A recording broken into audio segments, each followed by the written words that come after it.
Olá pessoal, tudo bem? Sejam bem-vindos ao nosso Chácara Talk número 162. É uma alegria muito grande ter você aqui presente com a gente, você que faz parte da nossa comunidade Chácara Primavera, para você que está nos nossos grupos pequenos, para você que é líder de grupo pequeno, co-líder, para você que é de outras comunidades ao redor do Brasil e do mundo, mas está também acompanha também a Chácara com a gente. É uma alegria muito grande também ter você aqui, ok?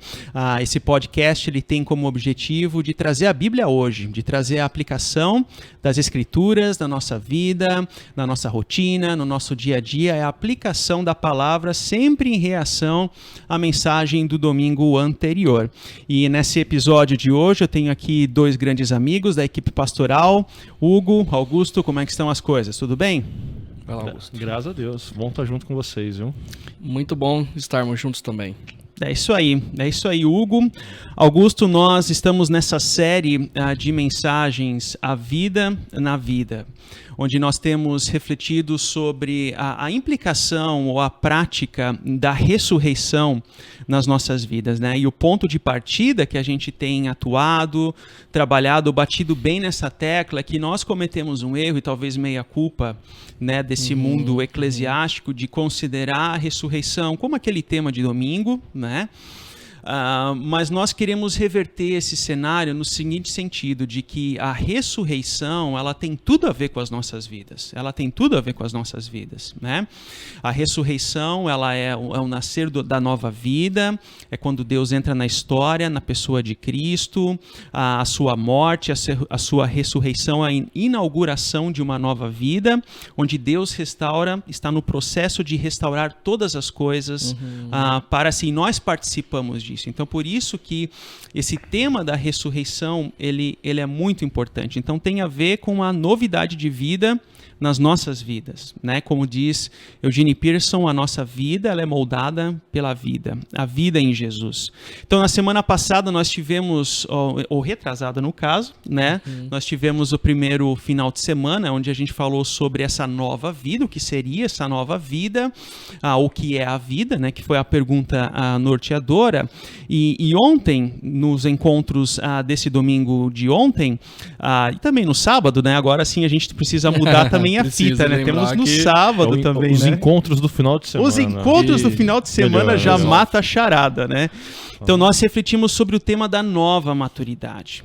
Ou seja, é certo dizer que essa vida em Jesus, essa nova ressurreição, ela traz maturidade, mas a coisa não está resolvida, assim, a salvação ela já não está presente entre nós, ou seja, o que é essa maturidade, o que é essa nova maturidade e como que isso se diferencia de outras formas ou compreensões de conceber essa maturidade, seja na cultura, seja nessa ou naquela sociedade e assim por diante.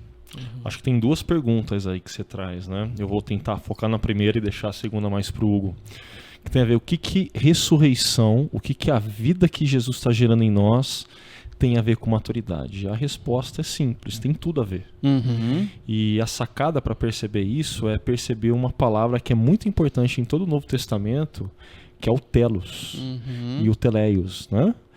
Palavras assim que têm a mesma raiz, a mesma etimologia. E o telos tem a ver com o alvo, assim, para onde as nossas vidas caminham. E é interessante perceber que muitas vezes no imaginário evangélico brasileiro, a minha vida caminha sentido a um céu, e um céu imaterial, cheio de fantasminha, com nuvenzinhas e tudo mais. Anjinhos com harpas. Mas quando a gente olha para o Novo Testamento, assim, a nossa vida tem um destino em Cristo. A vida do Jesus ressurreto está sendo moldada em nós. E esse trabalho começou naquele momento em que nós nos tornamos discípulos. Quando o próprio Espírito Santo, Deus através do Espírito Santo, começa a agir em nós e moldar essa vida. E essa vida é uma vida que vai sendo destinada a ser como Jesus foi. Na palavra que a gente usou ontem, é assim, maturidade está sendo construída nas nossas vidas. O que Deus está fazendo em nós é gerando homens e mulheres maduros, à semelhança do seu Filho Jesus. Né? Então, telos e teleios, que é a palavra para maturidade, né? Assim, elas são muito importantes nesse contexto. É interessante o que você diz, porque a maturidade, então, nós vivemos a partir do futuro. É o futuro que vem até nós hoje. Porque, assim, dependendo do contexto teológico que nós nascemos e crescemos, a ação de Deus, ela visa resolver um problema. Ou seja, nós somos pecadores, aí vem a salvação e nós resolvemos esse problema, e agora a gente pode esperar, porque no céu um dia nós estaremos. Né? Essa é a concepção clássica. Um projeto de morte, né? Um projeto Espera de morte. morrer. E aquela visão pessimista da vida. Nós estamos aqui à passagem, né? Como se a vida fosse um acidente. Né? O que você está dizendo é, a partir do momento que eu tenho um telos, um alvo, que é quando todas as coisas se farão novas, é claro que essa salvação ela resolve o problema do pecado. E ela começa aqui agora por conta disso. Ela começa aqui e eu vivo essa novidade de vida agora. Né? Isso me conduz ao crescimento. Parece um jogo de palavras o que a gente está falando, mas isso é algo muito importante. Muito importante. E talvez, indo para a segunda pergunta sua, assim, o que diferencia a maturidade para nós, discípulos de Jesus, para outros? Tem justamente a ver com o telos. Qual que é o alvo que a cultura tem moldado mentes e corações para que eles caminhem na direção? Se é a cultura do sucesso, do workaholic, quando o cara se torna maduro, quando ele está no ápice da sua carreira profissional, quando ele está com lucros muito grandes, assim, a família está destruída, o cara não sabe o que é ética, assim, uma série de problemas. Saúde está ruim. Mas assim, o telos era carreira, era conta bancária, check, o cara é maduro. O telos dele foi atingido. O nosso telos é muito mais alto, muito mais elevado e amplo. Nada fica de fora. E uma coisa que eu iria colaborar aqui, em relação à maturidade na vida cristã. Igual você falou, a maturidade na vida cristã, como você citou 1 Coríntios 14, 20. Irmãos, não sejam como crianças no modo de pensar, sejam maduros. E essa maturidade não é algo que nem Jesus, nem o apóstolo Paulo aponta para algo que virá a ser na ressurreição final. E as pessoas falam assim, mas qual é o propósito da minha vida? Qual é a vontade de Deus para mim? As escrituras já explicam. A vontade de Deus para a nossa vida é que nós sejamos hoje formados à imagem de Cristo. Maduros em relação à imagem de Cristo em nós. Então, qual é o propósito de Deus para minha vida? Para que você viva como Cristo viveria a partir de quem você é. Ponto. Agora, olhando para a nossa cultura, como o Augusto já falou, eu acredito que maturidade, para algumas pessoas, ou alguns, por exemplo, para os mais antigos, maturidade é alguém que tem um acúmulo de experiência. Exato. É idade. Para outros, maturidade é a pessoa que está pronta. Pô, já conquistei os meus objetivos, os meus planos, os meus sonhos. Hoje, eu até diria que para uma nova geração, maturidade nem importa mais. O que importa é curtir. Porque parece que, assim, sinônimo de maturidade é alguém velho, sinônimo de maturidade é alguém chato, é alguém maduro que já não curte mais a vida. Né? Enquanto maturidade na sabedoria bíblica é a luz da ressurreição de Cristo e eu caminhando na direção de Cristo como discípulo e me apropriando disso, eu celebro a minha vida quanto discípulo. Né? E esse ponto que você traz, Hugo, é muito importante porque parece que o senso comum é esse. Envelheceu, experiências foram acumuladas, consequentemente, maturidade está lá. Mas não é isso. Assim, quantas pessoas com os seus cabelos brancos, ou que agora estão sem cabelo, depende da genética, né? Assim, você conversa e você fala, meu Deus, quanta imaturidade. Não sabe lidar com desafios, não sabe lidar com pessoas, não sabe lidar com crises, não sabe lidar com nada, a não ser com ele mesmo. Assim, eu gosto quando o Ricardo diz, o Agreste, não eu, estou copiando ele aqui, que a pior coisa que existe para alguém é envelhecer sem se tornar maduro. Assim, mas maturidade é construída.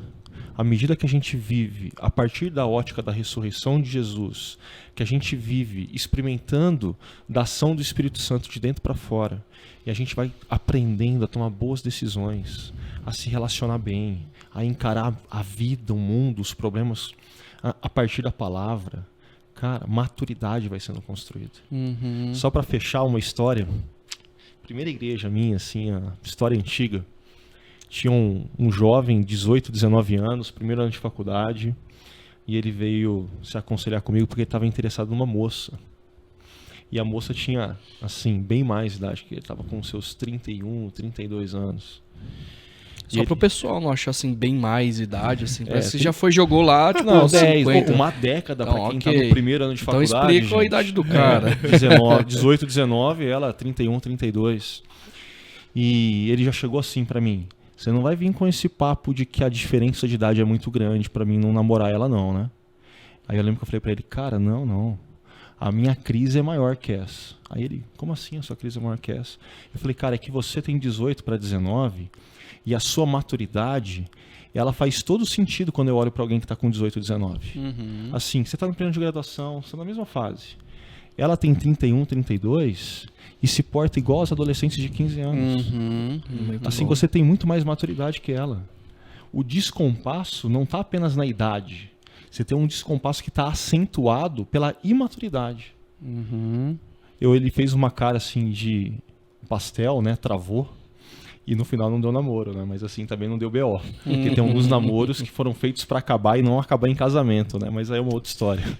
Então, assim, a partir do que vocês estão falando, assim, nós temos dois campos de imaturidade.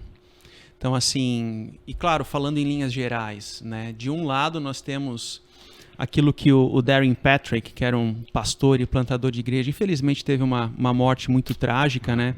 Ele foi, num livro dele, que eu conheci a expressão adultescência, que é uma expressão mais difundida em outros meios, né? Porque o mercado milionário, se não me falha melhor, até bilionário, dá para assim dizer, né? De videogames, está justamente nessa faixa etária dos 25, 26, exato, né, para 30 anos. Então essa é a geração que investe nesse tipo de... E eu estou falando aqui dos videogames no sentido do vício daquilo. Né? Porque existe a dimensão do esporte. Né? Existe a dimensão do esporte hoje em dia que assim, não é o meu estilo de esporte, mas existe. Né? Mas eu estou pensando aqui no vício das longas horas e você esquecer de viver a vida. Você é um avatar. Né? E assim por diante. Então existe essa dimensão da adultescência. E existe também, e assim a clínica pastoral nos revela algumas questões, pensando na idade dos 50 mais, 60 mais, pessoas, eu estou aqui conjecturando um cenário, evidentemente, né? Pessoas que, por exemplo, passaram por uma situação de divórcio, por diversas situações ou razões da vida. Ok. E é interessante porque a gente percebe, assim, um novo relacionamento a cada um mês, 2 meses, assim, parece que virou adolescente novamente. Exatamente. Os filhos estabilizados, estruturados, mas o pai ou a mãe dos 60 a mais, não. Então existe a dimensão bíblica do honrar pai e mãe, existe. Mas será que também não existe a dimensão do pai e da mãe honrar os filhos? Né, a partir da minha vida, ou então pessoas na faixa dos 50 mais, 60 mais, assim, que quando chega a fase da aposentadoria, assim, é como se a vida ela deixe de existir, porque aquilo que eu sou está conectado com o que eu faço, e quando você tira aquilo que eu faço, né, gera aquele desequilíbrio. Então percebo que a maturidade é um tema muito importante. Porque a maturidade não é apenas entender qual que é a minha idade e viver de acordo com a minha idade, mas também entender qual que é a minha vida, qual que é o meu momento de vida e como que eu sigo e prossigo na minha vida em direção a esse telos de viver conforme a imagem e semelhança de Deus, no caráter de Cristo, no meu contexto. O próprio Jesus fala assim, olha, quando eu era criança, eu agia como criança. É Paulo. Paulo, perdão. Mas é em Coríntios. Eu agia como criança, no caso a gente pode colocar hoje adolescente jovem, eu pensava e agia como jovem e adulto como adulto. Sim. A gente precisa, é exatamente o que você está falando, mas não adulto no sentido eu acho que o que Paulo está querendo trazer aqui, inclusive, não é o seguinte, eu vou me comportar como criança porque eu era criança, né? Também. mas no sentido de que na medida em que eu vou ganhando consciência do fato de que Jesus ressuscitou e daquilo que ele colocou nas minhas mãos, eu preciso honrar a ele à luz da ressurreição, à luz da sabedoria bíblica, porque a minha vida é vivida na presença de Deus, Corandeu. Então eu tô, igual você falou assim, poxa, não existe a dimensão de honrar os filhos, ou honrar aqueles que estão ao meu redor, ou honrar a minha comunidade, né? Então assim, ok, neste momento é o momento da aposentadoria. À luz da ressurreição de Cristo, minha identidade está nele. Qual é a minha decisão sábia para este momento? Porque eu não sou o que eu faço. Eu sou muito mais do que isso. Ou passei, infelizmente, por um momento de divórcio. Ok, a minha responsabilidade agora é como alguém divorciado, à luz da sabedoria bíblica, porque a minha vida é vivida na presença de Deus. E Deus está me levando à maturidade em Cristo. Agora, a fala de vocês me vieram várias coisas aqui na mente, mas eu vou pegar uma só, que eu acho que talvez assim, quem está ouvindo pode ponderar isso.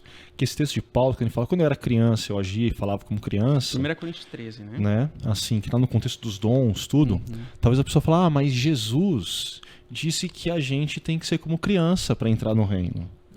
E as pessoas confundem as imagens. Quando Jesus fala acerca de criança, tem a ver com essa dependência que envolve uma consciência de que nós não podemos fazer nada para garantir aquilo que só Deus pode fazer e faz através de Jesus. Assim, nós precisamos nos lançar nessa graça maravilhosa, essa graça preciosa, diria o Bonhoeffer, né? E quando Paulo está falando de não ser como criança, aí sim, Paulo está falando em termos de maturidade. É como Paulo estivesse falando aquelas pessoas, parem de ser imaturos. Parem de usar algumas desculpas que já não cabem mais na fase que você se encontra. E você cita o lance do divórcio e que parece que alguns viram adolescentes. Eu que às vezes estou mais perto dos filhos, aí nas fases dos 25, 30 anos, assim, eles chegam, pastor, o que eu faço com meu pai e com a minha mãe? Desde o divórcio, os dois viraram adolescentes. E assim, o filho, que teoricamente tem menos maturidade, tem menos idade aí no senso comum, ele precisa funcionar como alguém que traz orientação, que acalma ânimos dentro da casa, ou melhor, da casa que foi partida, né? Assim, para pai e para mãe. Isso é interessante, especialmente famílias com dependência química. Você vê que quem tem a maturidade, às vezes, é o filho adolescente, né? Ou a família destruída, nesse sentido. Mas eu acho muito interessante vocês trazerem esse texto de Paulo, de 1 Coríntios 13, porque ele cita em determinado momento que o que a gente vê hoje são reflexos em espelho. Mas chegará o dia em que nós o veremos face a face. É o espelho embaçado. É o mesmo que eu olhar para vocês dois aqui a partir de um espelho, né? Mas chegará o dia em que nós o veremos face a face, trazendo isso para o nosso tema. Hoje o que nós vivemos a nossa vida são reflexos em espelho. Assim, a maturidade, ela é completa, ela é integral, a nossa maturidade? Não, mas a gente vive aquilo que é um reflexo do que será a maturidade perfeita no futuro. Exato. E assim por diante, perceba como os temas se atrelaçam. E se tem um texto que me enche de esperança e expectativa é quando Paulo diz que aquele que começou a boa obra é fiel e justo para completá-la até o dia da volta de Cristo. Exato. Amém. Assim, a gente está em obras e caminhando para crescer em maturidade, crescer em se tornar mais parecidos com Jesus. Mas assim, essa obra só vai ser completa no dia da volta. E aqui a gente poderia até conduzir para um outro lado, porque para nossa geração, maturidade é igual chatice. Maturidade é igual falta de prazer. Então, por isso que hoje a nossa geração, ela não olha para a maturidade como um telos, como um alvo. Muito pelo contrário. Se tem um negócio que eu não quero fazer é amadurecer. Né? Eu acredito que assim, nós, como discípulos de Jesus dessa geração, a gente precisa compreender que, inclusive, a nossa identidade não está no nosso mero prazer ou na ausência de limites claros. Por exemplo, eu, depois da primeira filha, eu perdi algumas liberdades. Depois do segundo filho, eu perdi mais algumas liberdades. Depois da terceira filha, você nem sabe mais eu nem sei mais o que é esse negócio. Mas assim, final de semana as crianças foram para o acampamento do Chácara Kids. E ok, é muito bom tá eu e a Tamara juntos, ter esse tempo juntos. Mas eu já não sei mais. A casa fica em silêncio. Fica em silêncio, falta alguma coisa. E eu só sou eu, e essa versão do Hugo só posso ser eu por causa dos meus filhos. E é um lado que eu nunca vou experimentar se eu nunca tivesse eles. E isso me dá muito prazer, dá trabalho. Mas se Cristo me chamou a essa responsabilidade, eu preciso olhar não como o foco no problema, mas no prazer que ter filhos me traz. Se o meu momento de vida, poxa, é o momento de me lançar a vida profissional, e eu quero, sei lá, correr atrás de outra coisa, não, Deus me deu capacidade, eu preciso aproveitar aquilo com o prazer daquele momento que Deus está dando para mim. Em outros momentos da vida. A gente precisa tirar o foco do problema que a gente acha que é um problema e falar assim, cara, a gente quando era adolescente fala assim, não, eu quero mudar o mundo. Se tem uma fase que a gente pode transformar o mundo, é essa fase aqui. Educando os nossos filhos. Parentalidade, né? Influenciando ambientes de trabalho. Já diria o Chesterton, não tem nada mais revolucionário do que um pai comum, com uma esposa comum e seus filhos comuns. Né? E existe muito prazer em ter maturidade. Maturidade não é sinônimo de chatice, mas eu acho que é sinônimo de aprender a saborear, desfrutar da vida que Deus quer que nós desfrutemos. E a fala do Hugo, você disse da adolescência, né? E o Hugo falou de medo, assim, pavor de amadurecer. Para mim isso lembra o Peter Pan, né? Ah, legal. O menino que não queria crescer de jeito nenhum. E não apenas isso, assim, ele queria impedir que aqueles meninos perdidos da Terra no Nunca também crescessem, que a Wendy crescesse. E quando a gente fala da síndrome do Peter Pan hoje, eu acho que é importante ter essa imagem mais completa na mente. Pessoas imaturas, elas não são imaturas sozinhas. Elas tendem a manter outras pessoas no seu entorno imaturas. Muito bom, é verdade. Né? Então, a adolescência que você resgatou e a fala do Hugo me lembrou desse termo, né, desse conceito aí. Existe um princípio teológico que é muito importante quando a gente fala da maturidade, de que veio da reforma. Isso eu não estou querendo ser teórico com isso, mas que traz muita prática para a gente entender o que é a maturidade. Porque a partir da reforma a gente entende, na concepção teológica, que nós somos simultaneamente justos e simultaneamente pecador. Ou seja, a matemática de Deus é 100% justo e 100% pecador. Então, quando Deus nos alcança por sua graça, nos chama de forma carinhosa, nós somos 100% justo, 100% pecador. Quando se fala de maturidade, isso não significa dizer que daqui a 20 anos, daqui a 30 anos de fé, eu vou ser, sei lá, 10% pecador e, sei lá, 90% justo, sabe? Como se fosse a escadinha. A maturidade não é uma escadinha para o céu, mas é uma constante luta do André 100% justo e 100% pecador, e assim vai ser até o telos, o alvo final. Isso é muito importante a gente compreender, sabe por quê? Porque senão a gente entra numa paranoia da maturidade como perfeição, e a maturidade não é busca de perfeição, mas é entender que no meu pecado eu experimento a graça de Deus e busco novidade de vida. Amanhã ou depois existe uma outra crise, um outro pecado, uma outra dificuldade que eu enfrento, uma outra tentação que vivencio, e ali é a mesma coisa. Eu vivencio, eu luto, eu confronto o André pecador, recebo da graça e procuro novidade de vida, e assim por diante. Então a nossa história, ela é um processo contínuo de confronto comigo mesmo, mas também de abraçar esse Deus criador, esse Deus que em Jesus nos salvou e pelo Espírito Santo nos conduz em novidade de vida, né? Então, fechando esse bloco do que é o que é a maturidade, a diferença que isso traz entre a maturidade numa perspectiva cultural, a maturidade que a gente tem numa perspectiva bíblica cristã. Vamos entrar no texto. Posso só pegar um texto que não está em Coríntios? Manda bala. Mas ainda tem a ver com Paulo, porque eu acho que ele faz ele vai trazer clareza nessa questão telos, teleios, maturidade, e a questão da palavra perfeição, que pode muitas vezes lançar esse equívoco, como você bem trouxe. Já sei. Filipenses? Que é Filipenses. Né? Não tem como. É assim, eu trouxe na minha oração final o texto no encontro de domingo à noite. Não que eu já tenha obtido tudo isso, ou tenha sido aperfeiçoado, mas prossigo para alcançá-lo. Perfeito. Pois para isso também fui alcançado por Cristo Jesus. Irmãos, não penso que eu mesmo já o tenha alcançado, mas uma coisa faço, esquecendo-me das coisas que ficaram para trás e avançando para as que estão adiante. Prossigo para o alvo, a fim de ganhar o prêmio do chamado celestial de Deus em Cristo Jesus.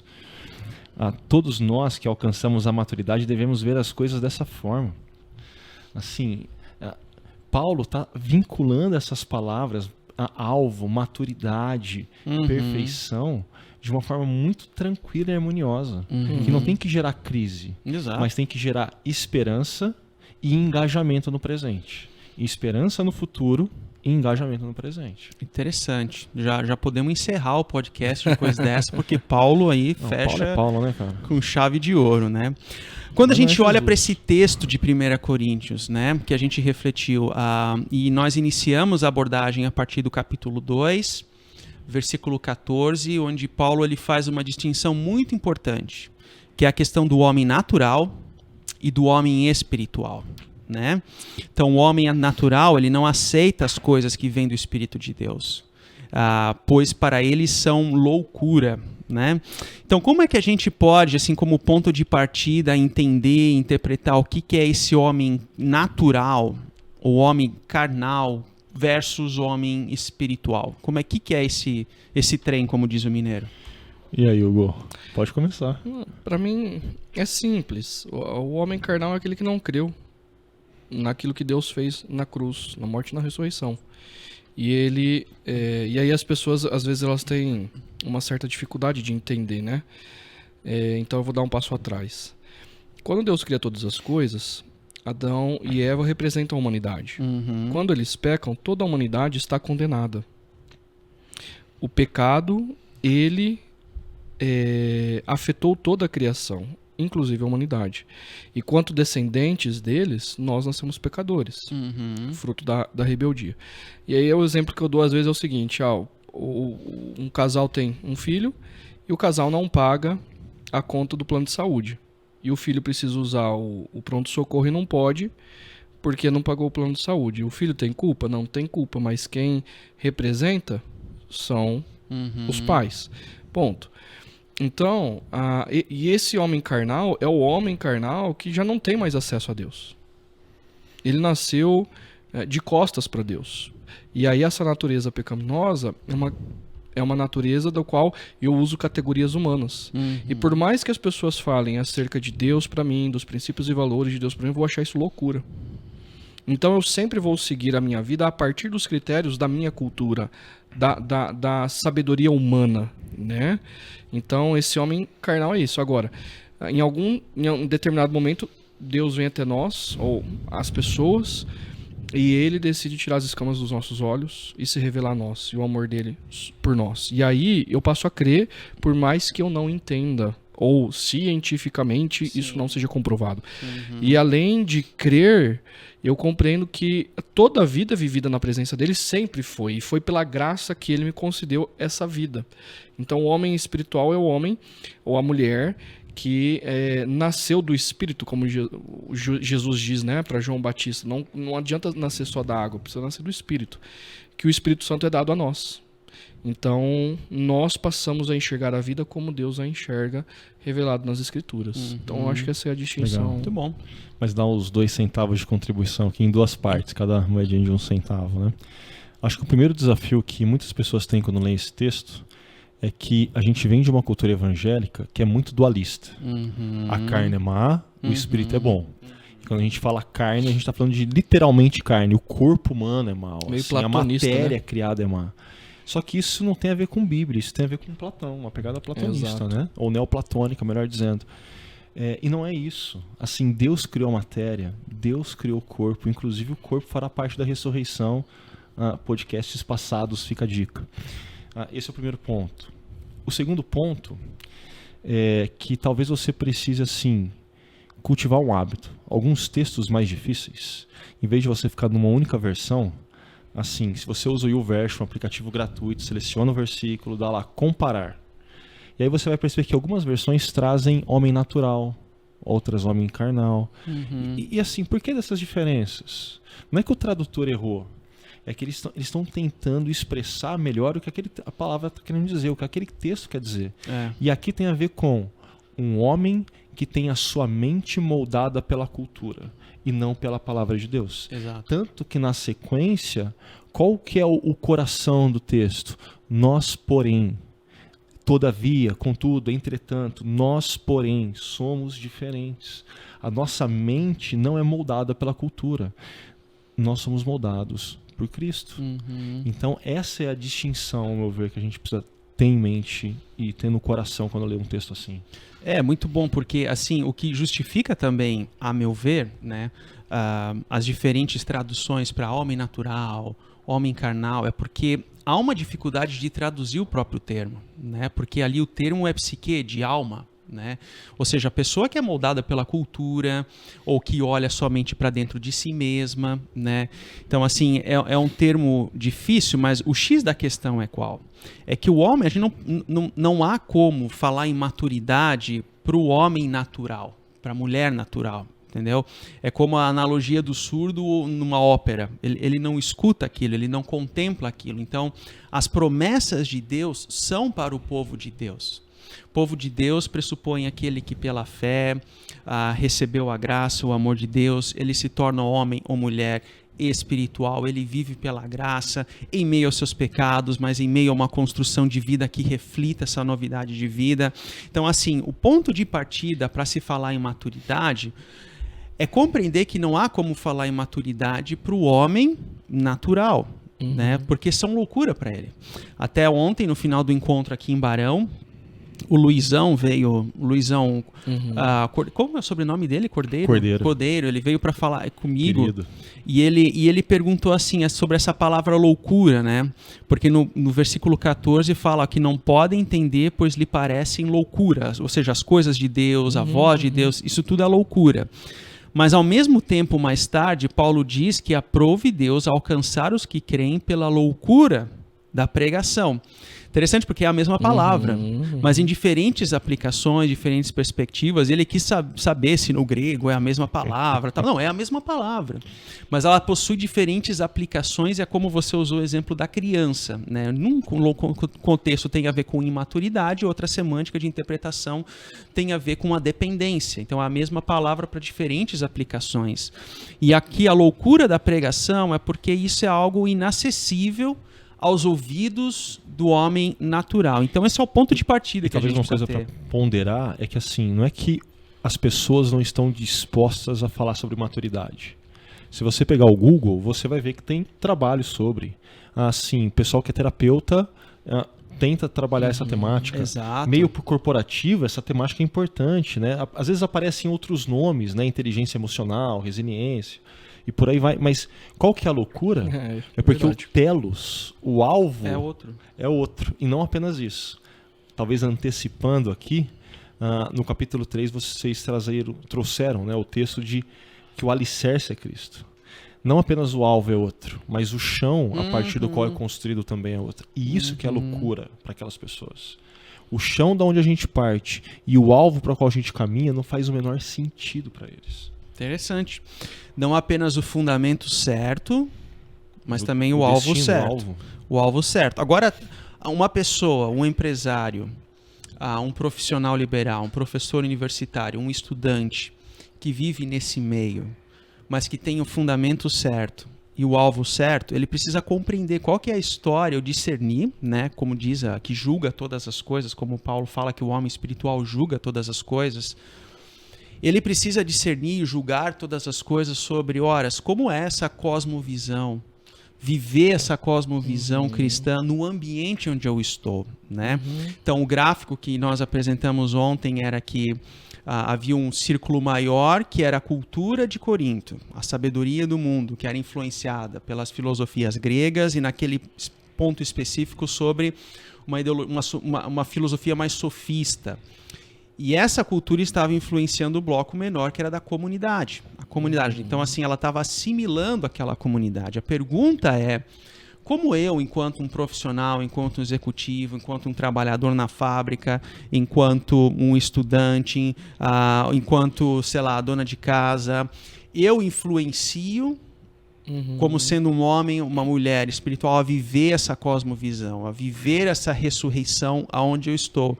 Então, assim, as pessoas, às vezes, elas querem respostas prontas sobre como isso se desenha nas vidas delas, mas o desafio que nós temos é utilizar dessa racionalidade, porque existe uma dimensão da racionalidade, a mente de Cristo, em prol de entender e discernir qual que é o meu papel dentro dessa grande história de Deus, né?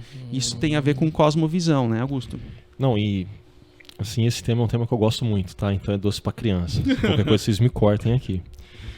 Mas ainda nesse sábado, a gente com os jovens aqui teve o pessoal da Steiger Brasil, né? E eu tentei, numa das contribuições que eu fiz, eu trouxe a questão da cosmovisão cristã, que tem assim um tripé clássico. Criação, queda, redenção. Criação, Gênesis 1 e Gênesis 2. Dois capítulos que olham por perspectivas diferentes acerca do mesmo evento, mas que afirmam de forma categórica que a criação de Deus é boa. E não apenas aquela criação estanque registrada ali, mas as próprias potencialidades que Deus colocou lá. Aí eu brinquei, porque o rapaz que estava aí gosta de café e eu também. Falei, gente, Deus criou o pé de café. Mas assim, como que aconteceu o processo daquela frutinha que madura no pé vermelhinha? O cara fez suco, percebeu que não deu certo, assim, vou torrar. Mas só torrar não deu conta, assim, tem que acertar o tamanho da moagem, porque o tamanho do grão vai, assim, trazer características diferentes. Não, pera, a temperatura da água também importa. Não, tem um filtro. Assim, existe um processo que foram seres humanos desenvolvendo potencialidades da criação que Deus tinha colocado. Sim. E aí a gente pode brincar que viu Deus que o café era bom, né? Assim, um café bem passado, bem coado, um café especial de preferência. Mas assim, a história não para em Gênesis 1 e Gênesis 2. A fotografia que é apresentada ali muda radicalmente em Gênesis 3. A queda acontece. E aí os efeitos da queda marcam tudo na cultura. E uma das jovens que estava com a gente, ela trouxe assim acerca do funk, que objetifica a mulher e tudo mais. E que de fato é um problema latente dessa cultura, talvez uma cultura mais baixa aí. Mas a queda não afeta apenas músicas que têm uma estética que me desagradam profundamente. A queda afeta músicas que me agradam em termos estéticos. É só uma diferente expressão do mesmo pecado. Mas assim, você pega lá Tom Jobim com Garota de Ipanema, é um tiozão sentado na beira da praia olhando pra novinha. Assim, a objetificação da mulher tá lá.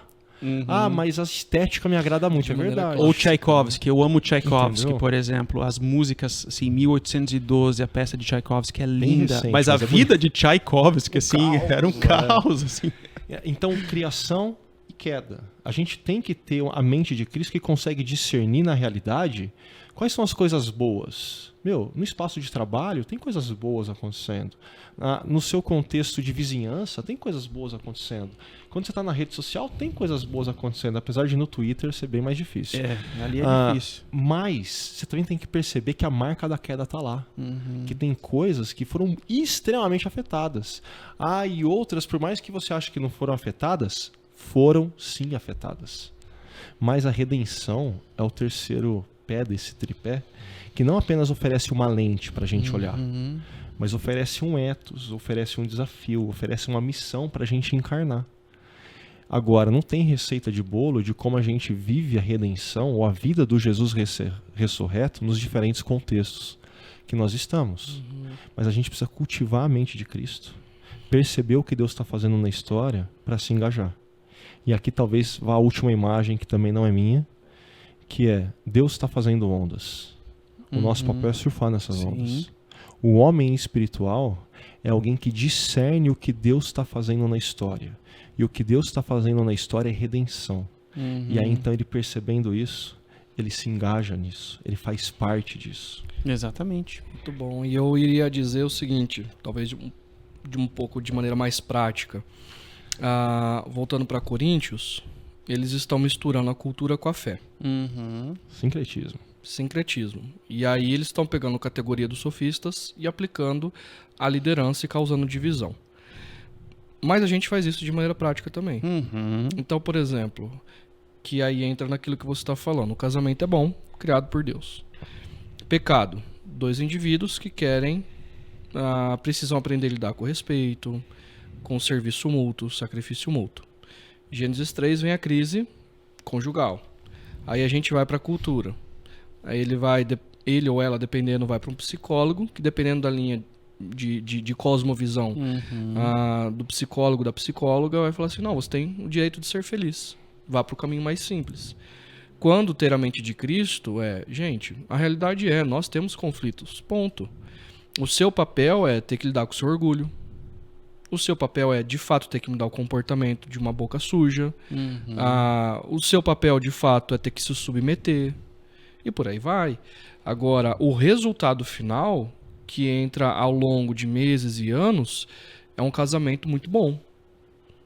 Mas eu não devo empurrar com a barriga também. Né? Fazer de conta, o tempo vai melhorar. Não vai melhorar. Né? O que muda é a atitude. Na criação dos filhos, da mesma forma.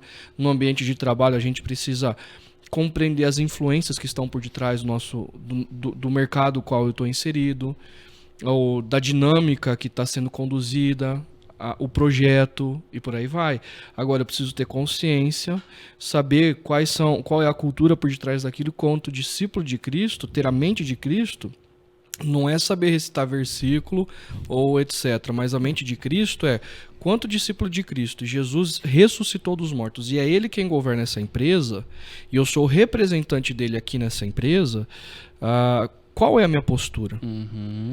Né? Existem culturas, enfim, a gente não vai ficar entrando nos pormenores, mas é aí que eu ganho consciência, e aí entra a maturidade. O imaturo é aquele que fala, Jesus me salvou, vamos indo. Né? O céu me aguarda. Isso vai acabar o projeto tudo. de morte. Isso, é o projeto de morte. Não, pera lá, não. Morte é boa, não conhecia essa. Eu também não Tem conhecia. cara. Mas aí não, ok, Jesus me salvou e eu sou o corpo dele na história. Eu já experimento essa restauração e eu sou participante da restauração de todas as Projeto coisas. de vida. Projeto de vida. Então, assim, ok, eu assumo o meu papel na história. E isso é sinônimo de maturidade, quanto casamento, criação de filhos, gestão financeira e quanto vocação profissional também. Porque isso tudo que vocês estão falando, isso me faz valorizar a vida. Com a certeza. vida é boa de ser vivida. Exatamente. Pela graça de Deus, sabe? Esse projeto de morte que você diz, tô aqui nesse efeito platô, um dia eu vou morrer, ele vai me resgatar, tá tudo resolvido, a vida é um acidente, isso tudo vai acabar, né? Assim, é uma visão de vida muito fatalista. Fatalista. Nihilista. E assim, mas é interessante porque quantos, talvez assim, olhando para o nosso métier, quantos evangelistas não pregaram esse tipo de evangelho? Do Jesus Exatamente. que resolve um problema. Exatamente. Que agora é o problema do pecado para você ir para o céu.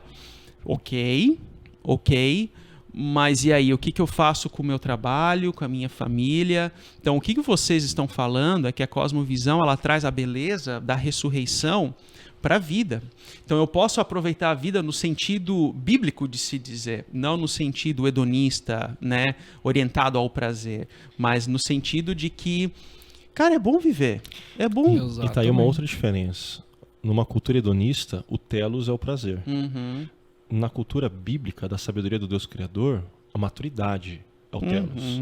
Mas quando a gente se torna maduro, parece que a gente experimenta mais felicidade, que a gente degusta melhores os prazeres, que assim, as coisas fazem mais sentido no dia a dia. É um carpe diem muito mais coerente, muito mais prazeroso. Exato. E o cara que era hedonista, que vivia em função do prazer, é insaciável. é insaciável e inconsequente. E o cara acaba se vendo em situações onde que o cara tem, na verdade, é desespero, é problema para resolver. E só. Exato. Exatamente. Por isso que o contato, as práticas espirituais, elas nos fazem crescer em maturidade, né? A Nilzete, ela mandou aqui pelo Instagram uma pergunta: qual a importância de se ter a palavra de Deus para o crescimento espiritual, para a maturidade? É porque tem a ver com os princípios e valores do reino de Deus, é o ponto de partida, é o fundamento, né, pela qual nós estávamos falando. A mente de Cristo só é moldada em nós a partir da palavra. Pela ação do Santo Espírito. O Tiago pega no meu pé, porque é um termo latim, mas na Reforma se utilizava a expressão nisi per verbum, né? A não ser, nós não podemos conhecer a Deus senão pela palavra. Assim, é somente a palavra e nada mais. Então não é a cultura que vai informar quem é Deus. Você tem a questão da graça comum, é um tema mais amplo, não quero apontar agora, mas nós somente conhecemos a Deus pela palavra, em Cristo. E esse é um mistério. Exato. Não tem como. Por isso que para as pessoas é loucura. Porque como que você vai pegar o livro de uma religião, que é assim que é categorizado, e aceitar que aquele livro é a palavra registrada de Deus? Isso é loucura. A gente aceita pela fé de que nós só podemos conhecer. É claro que tem a graça comum, a revelação geral. Mas a revelação especial é a única maneira de conhecer. Insubstituível. É insubstituível, não Exato. tem como. É a palavra invisível, né? E o batismo, como nós experimentamos, é a palavra visível. Então, nós, de forma visível, enxergamos aquilo, né? E interessante, o batismo é o ponto de partida da maturidade. Interessante, né? Que nós tivemos esse tema da nova maturidade num domingo de batismo, né? Então, assim, é o ponto de partida para uma construção de maturidade, no caso de batismo infantil. E aqui os pais que estão ouvindo a gente... Os pais participam juntos. E que batizaram seus filhos, eles têm um desafio duplo. Porque eles precisam experimentar maturidade na vida deles. Exato. Mas, na formação dos filhos, eles precisam fazer com que os filhos se tornem maduros. Exato. E a preocupação dele não pode ser que os filhos sejam felizes apenas. Eu sei que eles vão querer isso. Mas maturidade tem que fazer parte desse alvo, desse telos. Interessante. Muito bom. Aqui a Bia Pigari também mandou uma pergunta para nós no Instagram. Como agir em maturidade quando temos opiniões diferentes com as pessoas? Como agir em maturidade? Eu acho que talvez eu não vou responder o como. Você tem a liberdade de dizer qualquer opinião, desde que seja igual à minha. Eu diria que como a pessoa lida com as opiniões diferentes demonstra o nível de maturidade que ela se encontra. Exato. Sim, a pessoa não sabe ouvir o outro, não sabe lidar com o diferente. Opa! Provavelmente tem um imaturo ali rolando. Eu não sei como que isso era no passado, mas nós lidamos muito mal com opiniões diferentes na atualidade, né? Parece que o outro se torna meu inimigo por crer, pensar ou escolher o diferente do que eu escolheria, penso ou creio. Mas assim, Jesus conviveu com os discípulos numa boa. E eles tinham um grupinho diferente aqui, né? E eles tinham, dentro do próprio grupo de apóstolos ali, eles tinham opiniões e experiências de vida diferentes. E todo mundo vai ter. E tem hora que Jesus está jantando na casa de um fariseu que tem opinião diferente dele, e Jesus está lidando com a mulher no poço de Samaria que teve escolhas de vida diferentes das dele. Não que ele concordasse, mas ele amou, né? Eu acredito que lidar com maturidade com pessoas que têm opiniões diferentes da nossa, numa perspectiva bíblica, primeiro, o outro é criado à imagem e semelhança de Deus. Ele tem a mesma dignidade e o mesmo valor que eu tenho, apesar de crer escolher, ou, enfim, de opiniões diferentes da minha. Segundo, e qual é o problema do outro pensar diferente de mim e escolher diferente de mim? Por que eu quero que ele pense exatamente igual a mim? Exatamente. Então, aí assim, sintoma da maturidade. Para quem é casado, para quem tem filho, para quem trabalha no ambiente de trabalho, nós sempre teremos pessoas tendo diferenças. Agora, são questões que como que eu lido com isso?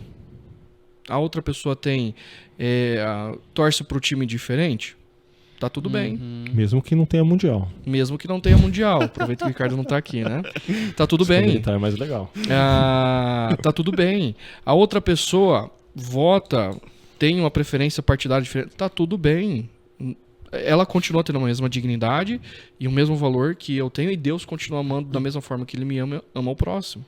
Então, porque assim, a categoria do amor ao próximo, do respeito, do serviço, ela é maior do que as preferências pessoais, do que enfim, os pensamentos, é maior. Eu não posso colocar minha opinião, minha posição em superioridade a amar, servir, cuidar do meu próximo. Não posso.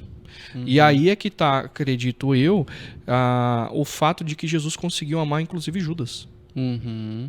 Apesar de saber que seria traído, ele o amou e o amou até o fim. Ele sabia que os discípulos iriam abandoná-lo. João diz lá que os amou até o fim. Então, o nosso papel não é estar certo. E eu penso assim, os exemplos que vocês trouxeram são em casos até que fazem parte do dia a dia das pessoas e que vão a casos mais extremos, né? Agora, pensando aqui, por exemplo, num time, numa equipe, né? Decisões de um time. Então, assim, nós somos amigos, mas ao mesmo tempo parte de uma equipe Exato. pastoral. Então, por exemplo, o Hugo tem uma opinião sobre determinado assunto e como nós devemos direcionar. Eu concordo com o Hugo, isso tá certo. O Augusto vai falar, não, mas eu acho diferente, eu acho que aquele é o caminho. Mas o voto da equipe, do time, é seguir naquele caminho específico que a gente traçou. A imaturidade é a pessoa dizer, não, mas a minha opinião ela é outra. Não. Trabalhar em equipe é justamente assim, a decisão do time, ela é a minha decisão também. Exatamente. Independente se eu talvez pessoalmente tomaria um outro rumo ou tal. Percebo que essa questão de maturidade, ela acontece muito mais assim em coisas que, eu não sei a palavra, simples, sutis, eu não sei. E até trazendo uma metáfora que teve com criança, né? Mas sempre tem aquela criança que é dona do brinquedo. Sim, dono da bola. Assim, dono da se não rua, é do né? meu jeito, então não brinco. Pega o brinquedinho e vai embora.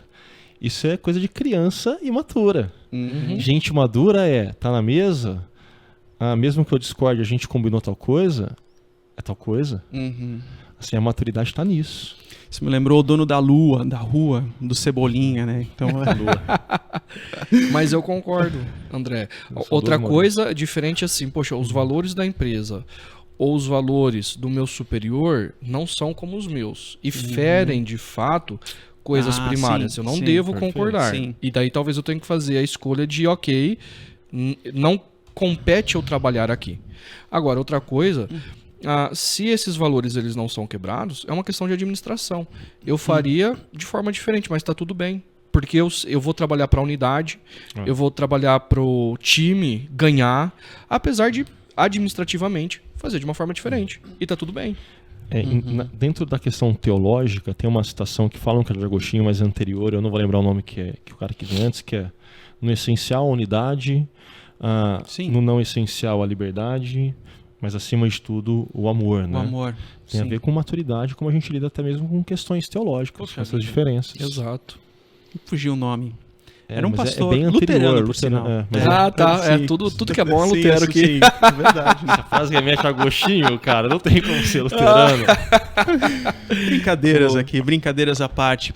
Mas é interessante quando a gente fala sobre esse tema da maturidade, o leque é muito amplo, né? E para o pessoal que estará nos grupos pequenos essa semana, o convite à reflexão é de justamente entender aonde que a gente exerce essa maturidade, essa mente de Cristo nas diversas situações da vida, né?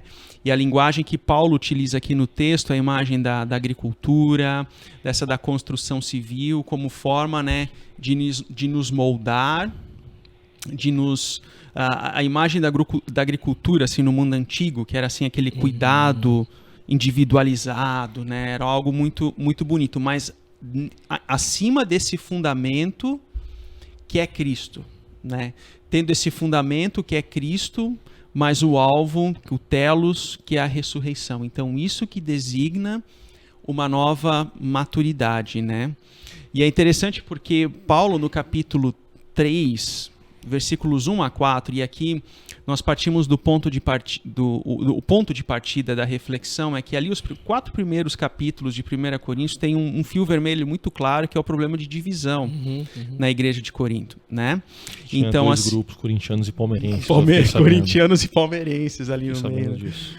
E no capítulo 3, os versículos 1 a 4, Paulo cita 3 vezes que eles são carnais, né? Carnais aqui no sentido de que o homem aflora essa concepção, essa compreensão individual de entender, ser moldado pela cultura, numa visão mais geral. Mas diz ali que eles são crianças em Cristo, ou seja, eles estão em Cristo. eles compreenderam o evangelho, mas eles vivem nesse estado permanente de maturidade. É um efeito platô espiritual. Então, assim, não é apenas entender o que é a maturidade e o que não é a maturidade. O ponto não é apenas conceituar a maturidade ou trazer insights para a prática da maturidade, mas olhar para a minha vida e entender, eu estou em Cristo. Se eu estou em Cristo, então eu não posso viver nesse platô de maturidade, nesse efeito platô. Eu preciso sempre de novo buscar compreender as áreas da minha vida que criam obstáculos à maturidade, né? E a graça de Deus, ela permite essa compreensão. Existe alguma coisa aí que vocês querem adicionar, acrescentar nesse ponto? Que é um diagnóstico que Paulo realiza aqui da igreja. Eles são imaturos, eles estão em Cristo, mas eles são imaturos. Isso para mim tem tudo a ver com a pergunta que veio, né? De como você lida com as opiniões diferentes. Porque se você lida mal, você começa a fragmentar, a criar divisões. Não, o melhor voto é aqui. Não, o melhor voto é ali. Não, o melhor time é esse. Não, meu time tem mundial sim. E assim, e vai fragmentando. E quando essas coisas se tornam aquilo que é prioritário, você rouba aquilo que traz unidade à igreja, que é o próprio Cristo. Não, mas pode falar, Hugo, manda ver. Uma coisa que eu fiquei pensando assim, olha, Paulo ele tem um filho, é a igreja de Corinto. Aí ele sai e vai plantar uma outra igreja. Quando ele ouve, 3 anos depois da igreja de Corinto, a igreja de Corinto ainda está engatinhando, quando deveria estar andando. É por isso que ele fala, olha, vocês nasceram em Cristo, mas vocês continuam bebês. Uma pena, porque vocês já deveriam estar andando com a idade que vocês têm. Então isso é uma coisa. E aí, quando Paulo vai chamar eles 3 vezes de carnais, ele vai dizer, ele define essa questão da carnalidade. Ele fala lá, são divisões, são, eu não achei invejas. Aqui inveja, desavenças, inveja, desavenças, porque vocês estão usando critérios humanos. Meramente humanos. Isso é importante, meramente, é um termo importante aqui. Então, quando Paulo define essa imaturidade deles em Cristo, pera lá, vocês creram em Cristo? Sim. Mas vocês continuam vivendo a partir de critérios humanos. Por isso há divisões. Eu acredito que toda a cultura humana, ela tem o seu lado bom, mas ela é baseada numa cultura à luz do pecado. E quando a gente mistura cultura com fé, vai causar divisão. Então, por exemplo, tem o seu lado bom na questão do próprio do feminismo, tem o seu lado justo. E teologicamente a mulher tem a mesma dignidade e igualdade que o homem, certo? E deve ser tratada assim. Perfeito. Agora, quando a gente pega isso e mistura com a fé, gera divisão. Sim. Quando a gente pega a questão política e mistura com a fé, gera divisão. E todas as correntes que nós temos e a gente mistura com a fé, gera divisão. Por quê? Porque o fundamento não é mais Cristo. Somente Cristo. O firmamento e o telos é outro. Exatamente. Então, aí vem o que você está falando. Eu acredito que quando a gente olha somente para Cristo e temos a mente de Cristo e o alvo é Cristo, o que nós vamos olhar? A gente vai olhar para a cultura e falar assim, bom, não era para ser assim. E a gente começa, como Paulo vai usar das 2 imagens da agricultura e da construção civil, nós estamos colaborando com Cristo para restaurar a criação dele. Então, se a nossa cultura, ela, por exemplo, diminui a mulher, não, nós vamos colaborar com a dignidade da mulher, mas a gente não vai misturar isso com Cristo, com a fé. E por aí vai. E é legal que assim, a primeira imagem que Paulo usa para lidar com essa questão da divisão é a imagem da agricultura. E aí ele começa a falar, olha, um plantou, outro regou, mas quem está dando crescimento é Deus. Exato. E o que ele está desafiando aquelas pessoas a perceberem é, vocês podem estar brigando por conta dos seus critérios meramente humanos, das suas opções particulares, dos seus gostos particulares, falando, não, eu prefiro pregador A. Não, eu prefiro pregador B. E Paulo vai parar aqui e vai dizer, tanto A quanto B, Deus usou de formas distintas para fazer você crescer. E aí está uma das percepções que tem a ver com gente madura. Gente que percebe que Deus usa outros para que ele cresça. Não? Assim, a gente não tem como crescer sozinho. A gente precisa do outro, de diferentes formas e maneiras, para que a gente possa experimentar isso, né? Muito bom. Muito bom, muito bom. Percebo que o pessoal nos grupos pequenos tem bastante material, bastante tarefa, bastante insights aí, muitos insights para poder dialogar nos grupos pequenos. Mas Hugo, Augusto, já para o nosso encerramento, vocês têm uma palavra final aí de encorajamento, de insights para os nossos grupos pequenos e para o pessoal também que nos acompanha? Eu gosto muito quando Paulo, seja aqui no capítulo 3 de Coríntios ou em qualquer outro lugar, ele diz que nós somos cooperadores com Deus. Em outras palavras, gente que percebe o que Deus está fazendo na história e se torna parte daquilo. E por isso experimenta de maturidade ao longo da história. Ou como a gente ouviu recentemente, gente que percebe a onda que Deus está fazendo e que surfa nela, sabendo que o poder, a força está na onda. Mas a gente cabe sim se engajar, dar as braçadas necessárias. É dessa forma que a gente vai adquirir maturidade, né? Muito bom, muito bom. E a minha fala é de reflexão, mas caminhando ou complementando o que o Augusto acabou de dizer. Se nós somos cooperadores de Deus, nós precisamos ter consciência daquilo que tem gerado divisão entre nós, para poder colaborar com Deus e não atrapalhar. Então, por exemplo, eu ou quem está nos ouvindo tem sido cooperador de Deus em promover unidade? Tem sido cooperador de Deus em caminhar em unidade, em promover a paz no meio de uma cultura que a gente vive de tanta divisão, de tanta crítica, de tanta... Enfim, eu tenho sido cooperador de Deus no desenvolvimento do meu casamento? Porque a gente só acha que o outro tem que cooperar com Deus. Na verdade, nós temos que cooperar. Então, fica aí a minha palavra de reflexão em relação ao que eu gostei. Reflexão, baita desafio. Você me fez até lembrar de um texto do Mike Gorin, que era era praticamente uma poesia dele, em que ele fala assim: ser um agente de paz no mundo de divisões, ser um agente no amor, ou seja, sabe, essa simetria de palavras, me veio à mente, mas eu não consigo achar aqui, não deu tempo, mas é justamente isso, né? Porque esse termo cooperador, como a gente falava aqui nos bastidores, ela vem do sinergoi, né, de sinergia. Então nós temos sinergia com Deus não na salvação, porque a salvação é pela graça, né? Monérgico, de certa forma. Exato. Para usar o termo, então né? A salvação é pela graça, somente pela fé.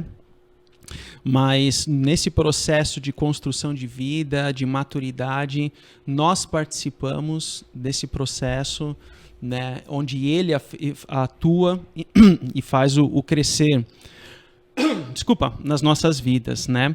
E eu encerro aqui esse nosso momento do podcast trazendo aqui as perguntas do Refletir e Praticar, que você, no seu grupo pequeno, estará refletindo aí ao longo dessa semana, onde a primeira pergunta é: quem orienta a sua vida? Essa é uma pergunta central, da qual nós precisamos sempre refletir, se é essa sabedoria orientada pelo telos, com um fundamento em Jesus, ou talvez existem outros alvos, outros telos das nossas vidas que moldam a nossa vida hoje. Seja o business, seja a conta bancária, seja esse ou aquele relacionamento, assim por diante. Esse é um ponto de partida que a gente precisa refletir nas nossas vidas sobre o alvo, qual que é o alvo das nossas vidas e como essa ressurreição ela nos conduz à maturidade hoje. E a partir dessa compreensão, nós construímos práticas que conduzem à maturidade. Ou seja, Deus, na sua graça, Ele permite com que nós Ele não apenas cria onda, na linguagem do Augusto, mas Ele faz com que a gente também participe dela. Então essa é a beleza do reino de Deus, essa é a beleza da graça de Deus, da qual Ele te chama de filho amado e te convida para participar junto nesse processo, que é um processo de nova maturidade. E nós encerramos hoje esse podcast do Chácara Talk de número 162 e a gente volta a conversar na próxima semana, mas no próximo final de semana nós teremos novamente encontros dentro dessa série Vida na Vida, e eu quero encontrar você no sábado, lá no Espaço Paineiras às 18 horas, ou então no domingo às 9, 11 e 19 horas, ou também aqui também no Espaço Barão às 9 horas. Então, uma abençoada semana e nos vemos nos grupos pequenos. Tchau, tchau.